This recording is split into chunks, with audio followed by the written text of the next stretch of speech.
Hello दोस्तों, स्वागत है आप लोगों का हमारे यूट्यूब चैनल सक्सेस मंत्रा में। तो दोस्तों, आज से हम लोग आप लोगों को अकाउंट की टॉपिक वाइज जितने भी महत्वपूर्ण प्रश्न बनते हैं उनको देने की कोशिश करेंगे। और दोस्तों, अगर आप लोग इस प्रकार की और वीडियो पाना चाहते हैं तो चैनल को लाइक, सब्सक्राइब और शेयर ज़रूर कीजिएगा।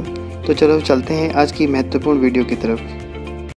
हेलो दोस्तों, आज का पहला प्रश्न है साझेदारी समझौते के अभाव में साझेदारों को पूंजी पर ब्याज दिया जाता है। तो दोस्तों ये बताना है कि जब पार्टनरशिप डीड नहीं होती है तो उस कंडीशन में जो साझेदारों को ब्याज दिया जाएगा पूंजी पर वो कितना होगा ये बताना है। तो पहला ऑप्शन है दोस्तों 8%, दूसरा ऑप्शन है दोस्तों 6%, तीसरा ऑप्शन है दोस्तों 9%, चौथा ऑप्शन है दोस्तों इनमें से कोई नहीं। तो दोस्तों याद रखिए, जब कोई पार्टनरशिप डीड नहीं बनाई होती है तो साझेदारों को पूंजी पर कोई ब्याज नहीं मिलता।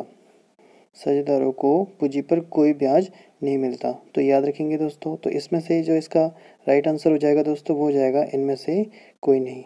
चलिए दोस्तों अगले प्रश्न की तरफ चलते। अगला प्रश्न है दोस्तों, जब वर्ष भर निश्चित राशियों का आहरण प्रत्येक महीने की अंतिम तिथि को किया गया हो तो आहरण की कुल राशि पर ब्याज लगाया जाता है।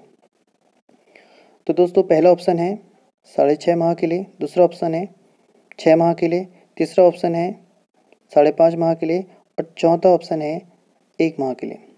तो दोस्तों याद रखिएगा, किसी भी पार्टनरशिप डेट में या फिर किसी भी पार्टनरशिप में कोई भी पार्टनर यदि कोई पैसा निकालता है तो वो 3 तरीके से निकाल सकता है। वो हर महीने की या तो फर्स्ट शुरुआत में निकाल सकता है, प्रारंभ में निकाल सकता है, या तो महीने के मध्य में निकाल सकता है, मिड में निकाल सकता है, या तो फिर लास्ट महीने के लास्ट में निकाल सकता है। तो इसमें आप लोगों को कैसे याद रखना है, तो दोस्तों आप लोगों को बीच वाली डेट याद रखनी है। जब भी कोई साझेदार पैसा निकालता है इन 3 आधार पर ही निकालता है। तो मध्य में आपको दोस्तों याद रखना है 6 मंथ।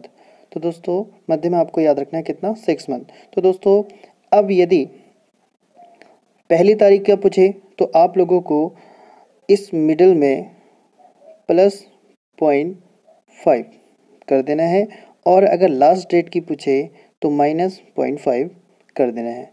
तो अब इसने पूछा है दोस्तों कि वो अंतिम तिथि को निकालता है तो कितने महीने का लगेगा। तो दोस्तों तो इस आधार पर हो जाएगा दोस्तों, माइनस करना है तो ये हो जाएगा 5.5। तो इसका राइट आंसर हो जाएगा दोस्तों ऑप्शन नंबर सी। तो अगला प्रश्न है दोस्तों, साझेदारी अनुबंध बनाना prepare of partnership agreement is. बताना है कि दोस्तों ये पूछना चाह रहा है दोस्तों कि जो पार्टनरशिप डीड होती है वो बनाना अनिवार्य है, ऐच्छिक है या अंशतः अनिवार्य है या इनमें से कोई नहीं। तो दोस्तों इसमें एक चीज़ और नहीं लिखी है, पार्टनरशिप डीड हो या फिर रजिस्ट्रेशन हो, साझेदारी का या तो पार्टनरशिप डीड हो या रजिस्ट्रेशन हो, तो दोस्तों याद रखिएगा ये ऐच्छिक होती है। तो याद रखिएगा दोस्तों, तो इसका राइट आंसर हो जाएगा दोस्तों ऐच्छिक। अगले प्रश्न की तरफ चलते हैं दोस्तों। अगला प्रश्न है दोस्तों, साझेदारी संलेख के अभाव में साझेदार हकदार नहीं है। यानी दोस्तों जब पार्टनरशिप डीड नहीं होती है तो साझेदार को कौन सा अधिकार नहीं होता है ये बताना है। तो पहला ऑप्शन है दोस्तों वेतन पाने का अधिकार, कमीशन पाने का, पूंजी पर ब्याज पाने का या उपरोक्त सभी। तो दोस्तों याद रखिएगा, जब भी पार्टनरशिप डीड नहीं होती है तो दोस्तों ना तो वेतन पाने का अधिकार होता है, ना ही कमीशन पाने का अधिकार होता है और ना ही पूंजी पर ब्याज पाने का अधिकार होता है। तो दोस्तों इसका सही आंसर हो जाएगा ऑप्शन नंबर डी। चलिए दोस्तों अगले प्रश्न की तरफ चलते हैं। अगला प्रश्न है दोस्तों, साझेदार की पूंजी पर ब्याज की गणना किस आधार पर होती है।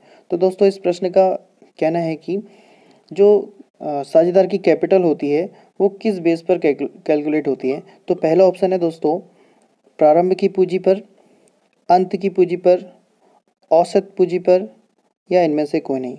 तो दोस्तों याद रखिएगा, जो साझेदार की पूंजी होती है तो उसकी जो गणना होती है प्रारंभ की पूंजी पर होती है।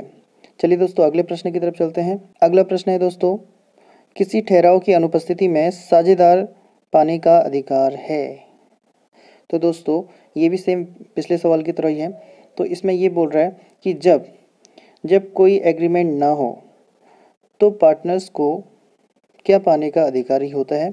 एक पहला ऑप्शन है इसमें दोस्तों वेतन पाने का अधिकार, पूंजी अनुपात में लाभ पाने का अधिकार, ऋण तथा अग्रिमों पर ब्याज, कमीशन। तो दोस्तों याद रखिएगा, जब कोई पार्टनरशिप डीड ना हो तो दोस्तों याद रखेंगे, ना तो उसे सैलरी मिलती है, ना पूंजी के अनुपात में लाभ का हिस्सा मिलता है और ना ही कमीशन मिलता है। तो जो वो ऋण देता है फर्म को, तो उस पर उसे अग्रिमों पर ब्याज मिलता है और उसका भी जो रेट है दोस्तों वो 6% पर एनम है। चलिए दोस्तों अगले प्रश्न की तरफ चलते हैं। प्रश्न है दोस्तों साझेदारों के आहरण पर ब्याज है। यानी दोस्तों जब कोई साझेदार ड्राइंग करता है तो उस पर जो ब्याज मिलता है वो व्यवसाय के लिए क्या है ये बताना है। तो दोस्तों पहला ऑप्शन है दोस्तों व्यवसाय के लिए हानि, दूसरा ऑप्शन है व्यवसाय के लिए लाभ, तो तीसरा ऑप्शन है दोस्तों साझेदारों को लाभ, चौथा ऑप्शन है बैंक को हानि। तो याद रखेंगे दोस्तों, जब भी कोई पार्टनर्स ड्राइंग करता है और उस पर जो ब्याज मिलता है तो वो व्यवसाय के लिए लाभ होता है। तो इसका राइट आंसर हो जाएगा दोस्तों ऑप्शन नंबर बी। अगला प्रश्न है दोस्तों साझेदारी संलेख की अनुपस्थिति में साझेदार को उनके द्वारा फर्म को दी गई अग्रिम राशि पर ब्याज दिया जाएगा।